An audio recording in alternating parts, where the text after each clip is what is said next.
মনটা ভালো থাকে, রাস্তাটা ফাঁকা, সবসময় এরকম থাকলে তো ভালো। কি বলবো, দুঃখের কথা, এই অত্যাচার আমি বাসা থেকে বাইরে হতে চাই না।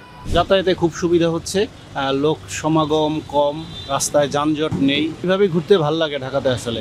এরকম ঢাকা হলে তো খুবই ভালো হইতো। এখন তো যানজট নাই বললেই চলে, যতটুকু আছে ওইটা স্বাভাবিকের মধ্যেই। তো খুব ভালো, এখন খুব ভালো চলাফেরা করতে এখন খুব ভালো লাগতেছে, ঢাকা আরাম পাচ্ছি এবং ওয়েদারটাও খুব ভালো। ওরকম ব্যবসা এতটা গরম না, বাতাস সহকারে খুব ভালো লাগছে।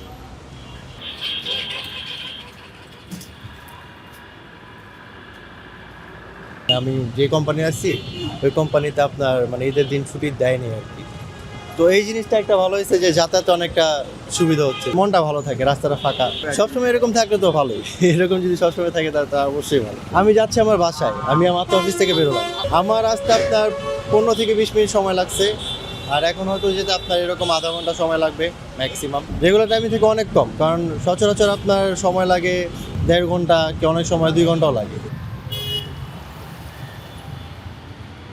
জ্যামজাট নাই, এই কারণে আমাদের ভালো লাগতেছে। কিন্তু আমরা তো ভালো লাগতে চলবে না, কারণ আমাদের তো পয়সার দরকার, আমাদের খাবার দরকার। আমরা তো নামছি রোডে এইটা নিয়ে।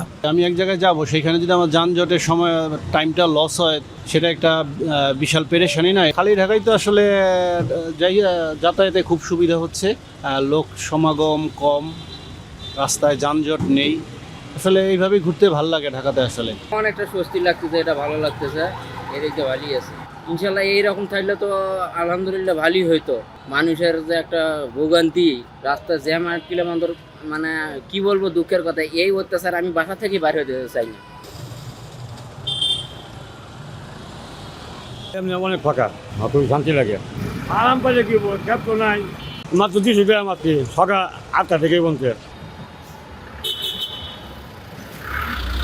যানবাহন নাই তেমন বেশি, রাস্তায় ফাঁকা আছে, আলহামদুলিল্লাহ ভালোই আছে, সময়ও ভালো গেছে, আলহামদুলিল্লাহ অনেক খুশি আছি আমরা, আলহামদুলিল্লাহ গাড়ি চালাইয়া রাস্তা ফাঁকা।